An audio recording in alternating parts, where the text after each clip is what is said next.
Hello, my friends. Did you know that your wine glass now comes with a warning label? This has been in the news recently, and you may or may not have heard the details, so that's what we're going to discuss today. I hope you will join me on this deep dive. It's part of our wellness journey to live a longer, stronger, better, and healthier life. This is the Wishing You Well podcast, and I am Maria Patrick, your host and wellness friend.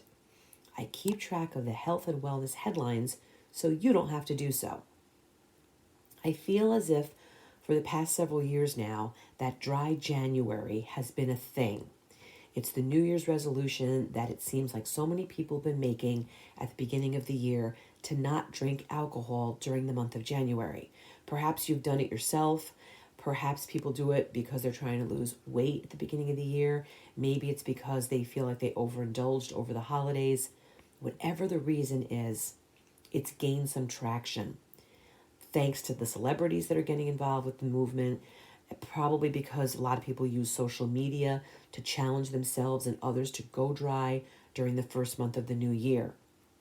Well, this year is different because now the United States Surgeon General is involved. Dr. Vivek Murthy is not only recommending that we make dry January a priority and a goal for ourselves. He wants us to carry this intention to drink less alcohol long beyond the time when we have abandoned our New Year's resolutions. He's warning us about the link between alcohol and increased risk of getting cancer. Dr. Murthy is calling for new warning labels on alcoholic drinks. He wants the labels to inform consumers of the health risks of drinking alcohol, particularly an increased risk of at least 7 types of cancer, including breast cancer and liver cancer. The warning would read that alcohol consumption is the third leading preventable cause of cancer in the United States. You may remember that many years ago that cigarettes began to carry a United States Surgeon General's warning, and those labels have existed up until today. Dr. Murthy wants the same thing, health warning labels, to be put on alcohol, but these labels would be very specific about the warning of cancer risk. Dr. Murthy recently spoke with the New York Times, and he said that many people out there assume that as long as they're drinking below or at the current guidelines for alcohol limits, which is 1 drink a day for women and 2 for men, that there's no risk to their health. He went on to say that that data is not true for cancer risk. He said that alcohol is a well-established preventable cause of cancer, and it's responsible for 100,000 cases of cancer per year and 20,000 cancer deaths annually in the United States. He said that, unfortunately, the majority of Americans are not even aware of this risk. He said that 16% of breast cancer cases are attributable to alcohol consumption. If someone told you that you could reduce your risk of getting cancer by 16%, wouldn't you do what they were advising you? Well, here now we have someone that is telling us just that. Dr. Murthy said that there's a well-established direct link between drinking alcohol and other types of cancer as well, including colorectal, esophageal, mouth cancer, throat cancer, and cancer of the voice box. The United States, in case you were wondering, is not the first country to come out with warnings about alcohol. South Korea was first, followed by Ireland. These countries made the decision to add cancer warnings and specific health information to alcohol products. I didn't realize this. It's been 36 years since the United States updated its own alcohol warning labels, even though we've learned so much over the years, so much more about alcohol and its associated health risks. This means that the current warning labels haven't been updated since 1989. The old warning labels, I'm sure you've seen them, say women shouldn't drink alcoholic beverages while they're pregnant because it will risk birth defects, and that there's a danger to consuming alcoholic beverages because it'll impair your ability to drive a car or operate machinery and may cause health problems. So it's not very clear and specific, which is one of the reasons that Dr. Murthy wants to make the message so clear. I said at the beginning of the podcast that your wine glass now comes with a warning, but unfortunately it's not just wine.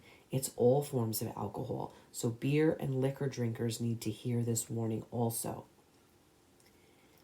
This is one of those topics that is very confusing. It can make you feel dizzy because we've heard for years about the health benefits of drinking alcohol as long as it's in moderation.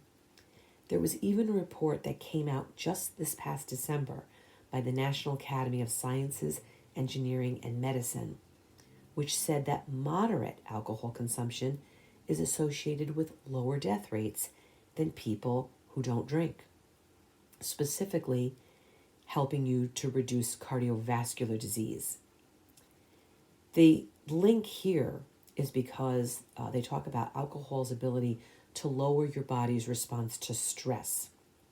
They say that it dampens your brain's response, the part of your brain known as the amygdala, which is the part that reacts to stress, the part that triggers high blood pressure, and triggers your heart rate to increase.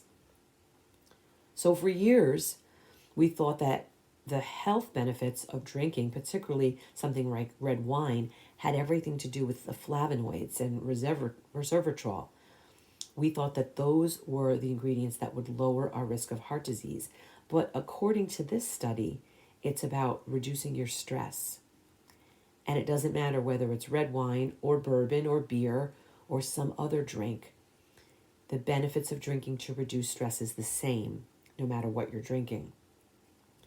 But of course, there are better, much healthier ways to relieve stress than drinking alcohol. You've heard me talk about this in so many podcasts. Relieving stress by exercising more, making time to meditate, being outside in nature, deep breathing, journaling, getting a massage, spending time with loved ones. This is just to name a few. You will never, ever hear me recommending that someone should drink alcohol to reduce their stress. And I'm guessing that most doctors won't recommend that someone start drinking in order to support their heart health. Adding to all of this confusion, there was another study done just last year in 2024, which said that more than one alcoholic drink a day increased the risk for heart disease. So it completely contradicts that other report. They were saying that this was particularly significant study results, especially in women. So here you've got two recent studies, one that says drinking can improve your health, your heart health, and the other which contradicts that, which may leave you wondering what you should do. And perhaps you'll end up deciding not to cut out alcohol completely. So if that's the case, how much alcohol, how many drinks per day, and how many per week is considered a healthy amount? The current dietary guidelines for Americans recommend drinking in moderation, which I said earlier is defined as 2 drinks maximum a day for men, 1 drink or less a day for women, or skipping alcohol altogether. However, as I said before, the whole purpose of this podcast is that the nation's top doc, the Surgeon General, Dr. Murthy, said that the guidelines on alcohol consumption limits need to be reassessed at this position in this time. His views on this are being backed up by the World Health Organization. They've chimed in. They agree with Dr. Murthy's warning that alcohol causes at least 7 types of cancer, that alcohol is a carcinogen, and they have said that no level of alcohol consumption is safe for our health. 51%, according to researchers, 51% of people don't know about this risk, that alcohol is associated with an increased risk of cancer. My own doctor and I recently had a lengthy conversation about this very topic. Dr. Murthy said that when it comes to the risk of developing breast cancer, mouth cancer, throat cancers, that it doesn't take much alcohol to increase the risk of getting cancer. He says it increases by drinking 1 or fewer drinks per day. If you're wondering whether slapping a warning label on alcohol will work or not, apparently when Canada did this, they put on colorful, well-designed labels, very visible labels, not small labels that you got to get out your magnifying glass to read. The alcohol sales went down by 10%. And that when people were asked about this topic, they clearly remembered that the warning labels were about the connection between consuming alcohol and an increased risk of getting cancer. I believe this because despite the fact that it seems like many people still smoke cigarettes, the cigarette warning labels did have a tremendous impact on increasing knowledge and awareness of the health risks of smoking. The experts on this topic are saying that the labels have to be prominently displayed, they have to be larger, they have to be colorful, they have to be credible, and that they should address portion sizes, which makes total sense to me. Because if the consumer has to start doing mathematical calculations to figure out how much is too much, I don't think the labels will be very effective. Particularly because, as I said earlier, so many people are currently unaware and surprised by the recommended daily limitations for alcohol consumption. The announcement has left many people wondering about what is the healthiest type of alcohol to opt for the next time they're craving a drink, which, if they choose to drink in moderation, they are going to want to make choices that are better than others. So let's start first with calories, especially because for so many people, cutting back on alcohol is linked to them wanting to drop pounds. A glass of white wine has about 100 calories, where a bottle of beer can have up to 350 calories. A pina colada, which goes down so easy, tastes so good, can have more than 500 calories. And we need to remember that in those type of creamy, sweet drinks, there's tons of sugar and saturated fat. I think it's those drinks that go down the easiest, that have the highest number of calories, that can tend to be the worst for our health. When you start mixing multiple different types of alcohol, the percentage of alcohol in that one drink is going to go up tremendously. So people think about light drinks because they want to save the calories. So people choose light beer because it only has 100 calories in a 12-ounce bottle. They're going for lighter alcohols like gin and rum and vodka and whiskey, which only have 100 calories in about 1.5 to 2 ounces. If you get a Bloody Mary, it's 120 calories. A rum and Diet Coke, 100 calories. A mojito can have about 150 calories. I am hoping that we will break up with alcohol, as hard as it will be to do, not just because we want to lower our caloric consumption, but because we're looking for ways to improve our health and reduce our risk of getting disease. I don't profess to be an expert on helping people to stop drinking, but here are a few tips for you from the people who are in the know on this topic. This may help you to perhaps not cut it out completely cold turkey, but start on a path of reducing your alcohol consumption with the goal in mind of getting down to as little per day, per week as possible.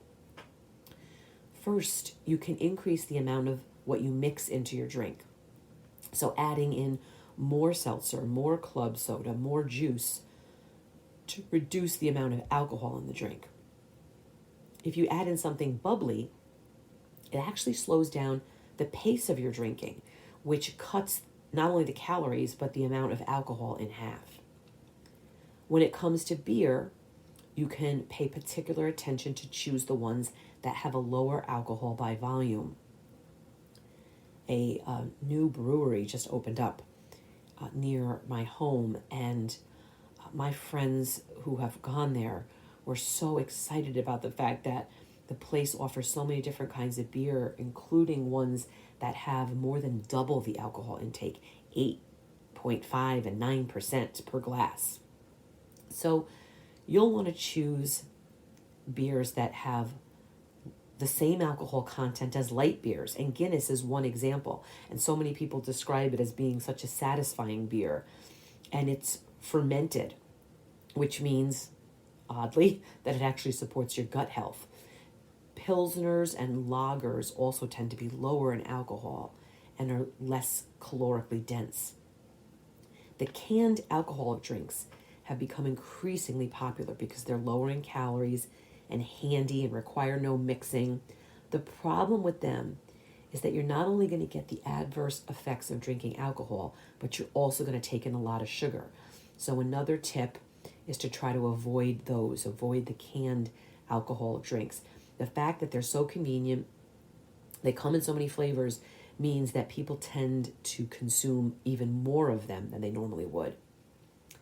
If you're trying to decide which alcohol is least damaging to you, people think about their liver, specifically what alcohol would be least damaging to the liver. They're all damaging to the liver, but they all have the same impact because the liver has to process alcohol no matter what form it comes in. So, keeping that in mind, some additional tips for healthier drinking. The experts have this advice: don't drink on an empty stomach. This is because alcohol is unique because it gets absorbed right through the stomach, which means it can hit you faster. It's recommended that you drink while eating food because that will slow down the absorption of alcohol and how fast it will get into your bloodstream. Drinking 1-for-1 water is another good tip. Have a drink and then follow it by a full glass of water. This is because alcohol, it will not only slow down your pace of drinking, but alcohol is very dehydrating. So it's very good to have a glass of water to sip on hand, especially in the hot weather. The experts say keep track of your drinks. Maybe use your phone, journaling app of some kind. It's important to keep track of what you're drinking, when you're drinking, how much you're drinking, because this will help you to identify your triggers. Another tip is to plan alcohol-free days, much like people were successful in reducing their meat consumption by planning a meat-free Monday, meatless Monday. That alone will help you to reduce the amount you're taking in. It's a great way to make even a small change that could start to improve your health. The experts say to try out mocktail recipes. Mocktail recipes will give you the same flavor and appearance of your favorite alcoholic beverage without the alcohol.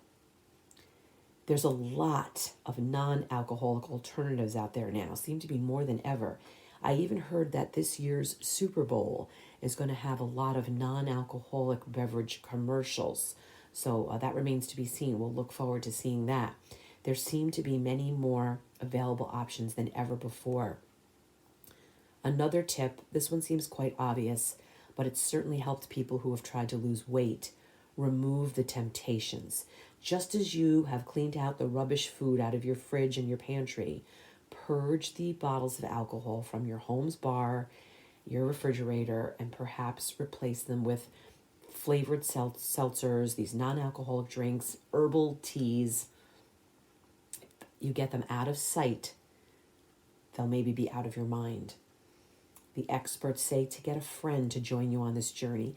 It makes it easier, especially when you're in a social setting, to say, I'm taking a break from alcohol right now, if you have someone that's right there doing it with you. How about this? Focus on the motivating factors for quitting drinking, like losing weight, like looking better, like being able to get up easier the next morning, like all the money you'll save, like how much better you'll feel. The experts say that we should celebrate milestones not with alcoholic toasts and celebrations, but by enjoying something non-alcohol related, such as going out to play golf or getting a massage with yourself or with your friends, going on a shopping trip, some type of fun outing that doesn't involve alcohol. Most importantly, get the support when you need it. I will include a couple of support links in the description box for the podcast. I think it's important for us to remember that whatever changes we're making, it takes time, and that setbacks can be normal. So we need to be kind to ourselves and focus on making progress, not perfection, not cold turkey, unless you absolutely can do it that way. That would be great. But if you can't do it that way, to focus on progress and not perfection. We keep moving forward, one step at a time, making good choices, drinking less. We'll get to the point where, without even realizing it, we'll be drinking substantially less. Right around this time, 40% of people have already quit their New Year's resolutions. Don't get discouraged. Learn from it and just keep going. Vow to do better tomorrow. Tomorrow is a clean slate, a new day, another chance for us to live better, longer, stronger, and healthier. Thank you for taking the time to listen today. This was a very important topic. I'm glad we had the opportunity to discuss it. Together, we try to focus on the important health news that is coming our way and figuring out the best ways that we can move forward with this new knowledge. The wellness journey that we're on isn't always easy, but it's so much better when we are doing it together. I'm going to go clean out the bar area of my home. I hope that you will also make this one of your priorities. Until next time, please know that I am wishing you well.